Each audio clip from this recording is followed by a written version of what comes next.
Hello mga ma'am, so my lunch for today, mga unta ninyo og okra, so tipid tips mga ma'am. Ibutang ra nato sa kanon, pagkamala sa kanon ato dang ibutang kay para maluto. So inana ra ka simple mga ma'am.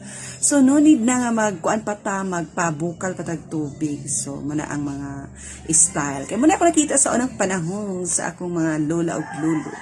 O di ba? Lami kay ni siya kaunon kay gaso-aso pa, crunchy.